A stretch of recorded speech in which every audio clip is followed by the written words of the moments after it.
Hello, beautiful visionaries. Welcome to another empowering episode of Thriving Holistic Visionaries. I'm so glad you are here.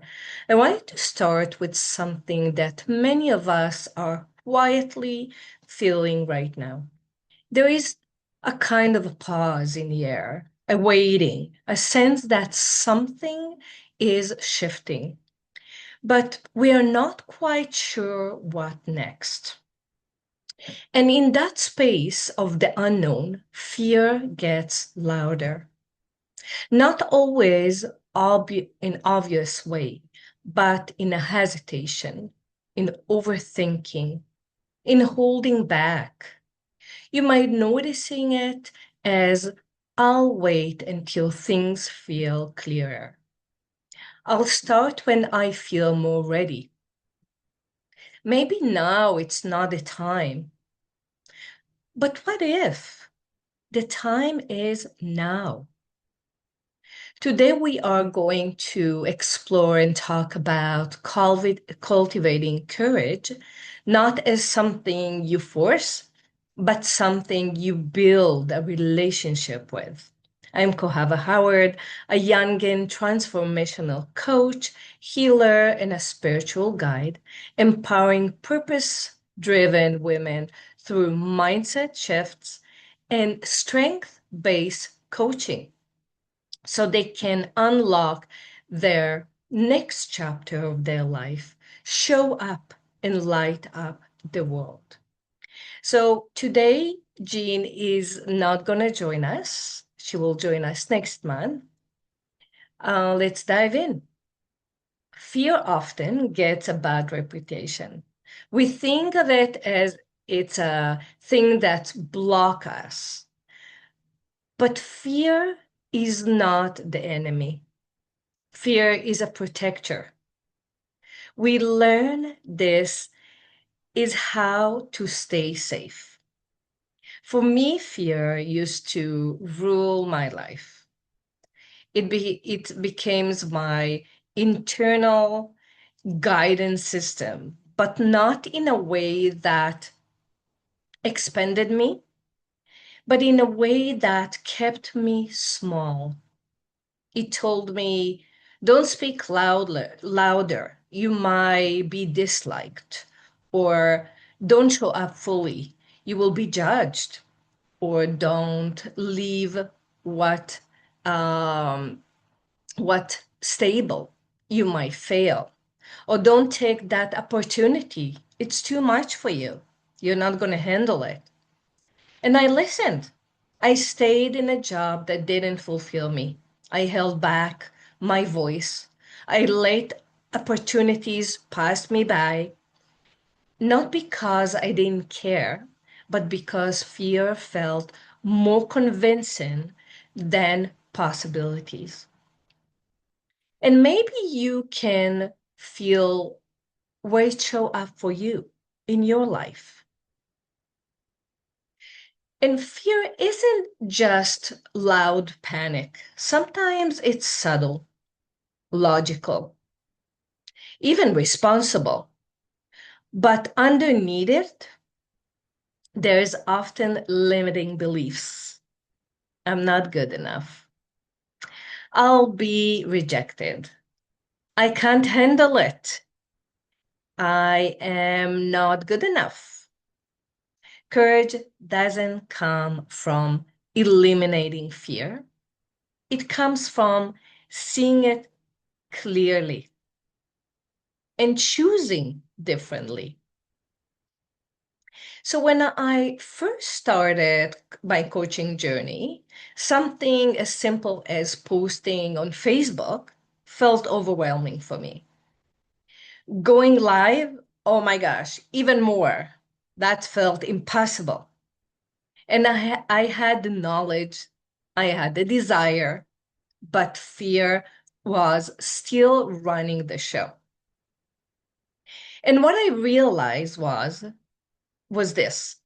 I was relying only on logic, strategy, thinking, doing, pushing.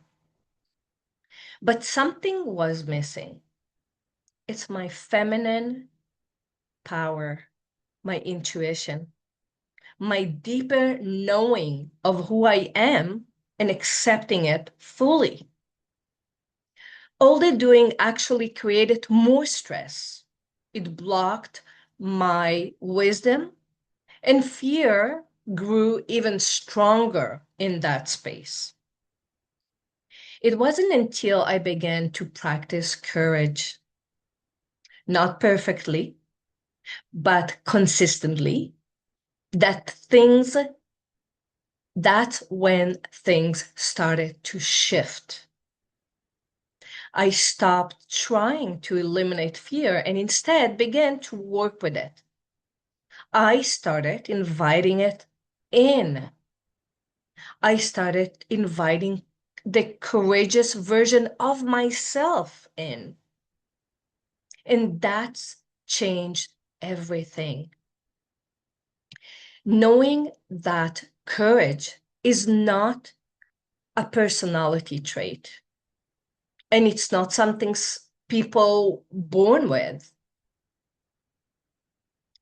or some people have and some don't.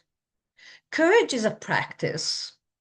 It is a relationship with the self, a way of being.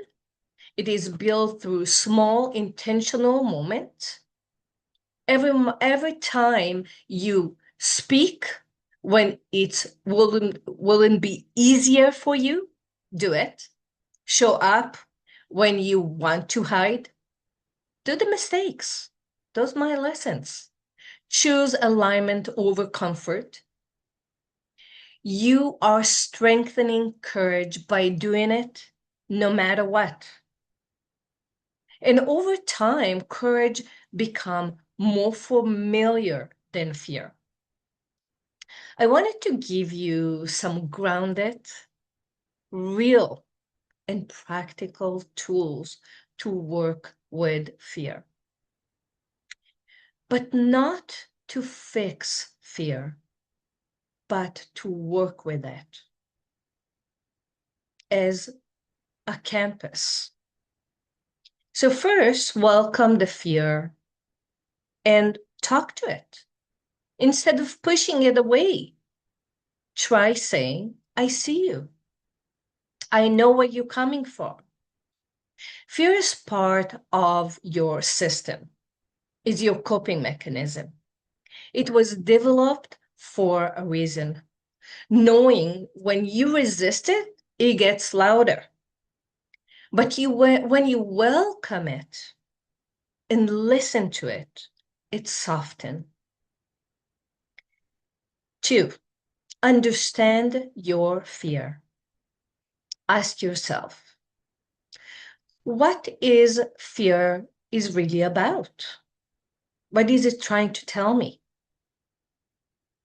What beliefs is underneath it? Is this fear of rejection, failure, being seen? So when we name it, you take the power back. And instead of fear being in a driver's seat, you bring it back to the back seat and you're the driver, right? In the back.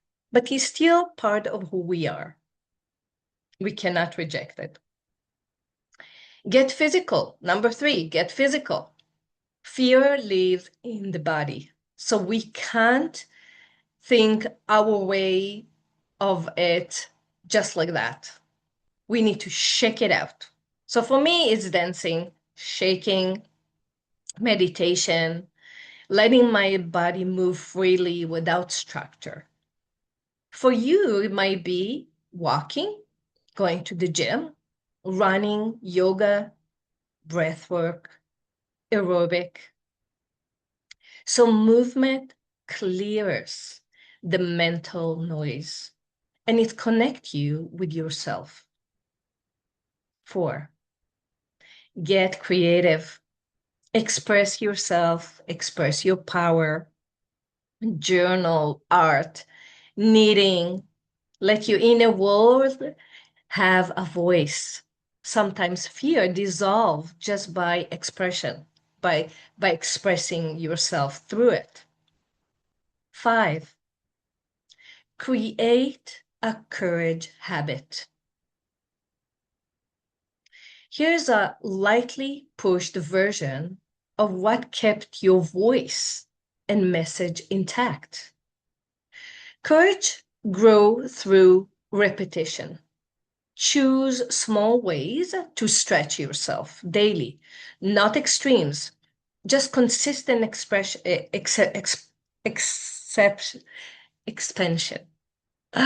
There you go. Say the things, try the things, show up, and do it scared. And allow yourself to feel uncomfortable. This is the key. Courage means making space with vulnerability. 6, raise your energy, awareness, and alignment.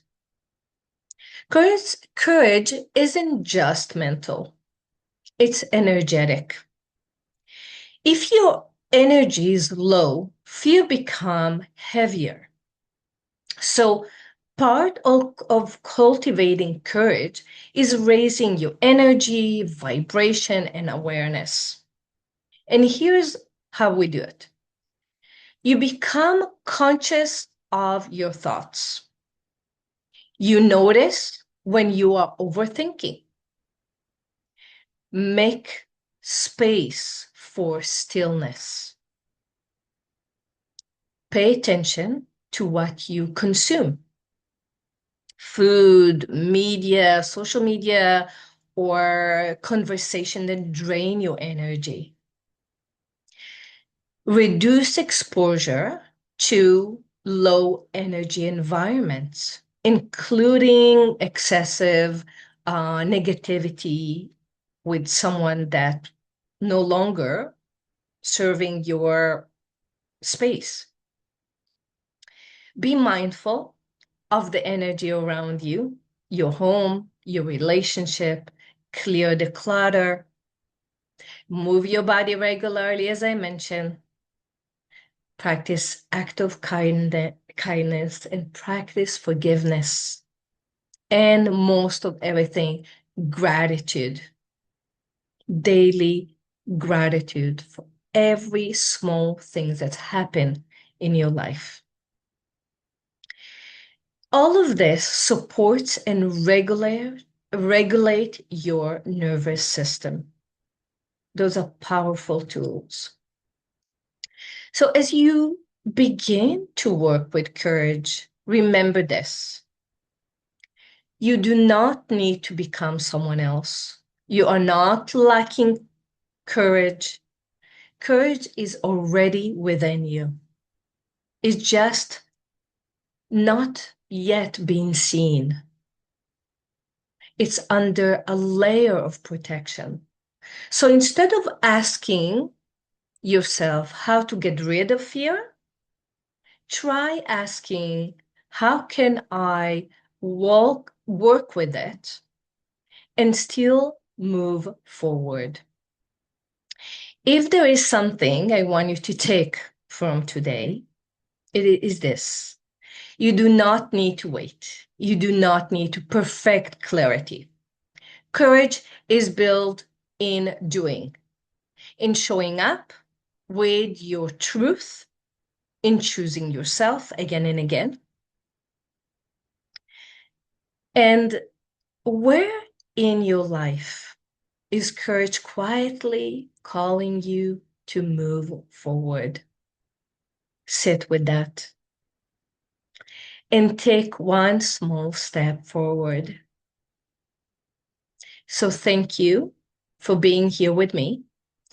If it resonates with you, I invite you to continue this work, comment and share. And as always, in the description below, we have guided questions for your unfolding journey. So until next time, courage is how you come home to yourself. Bye for now.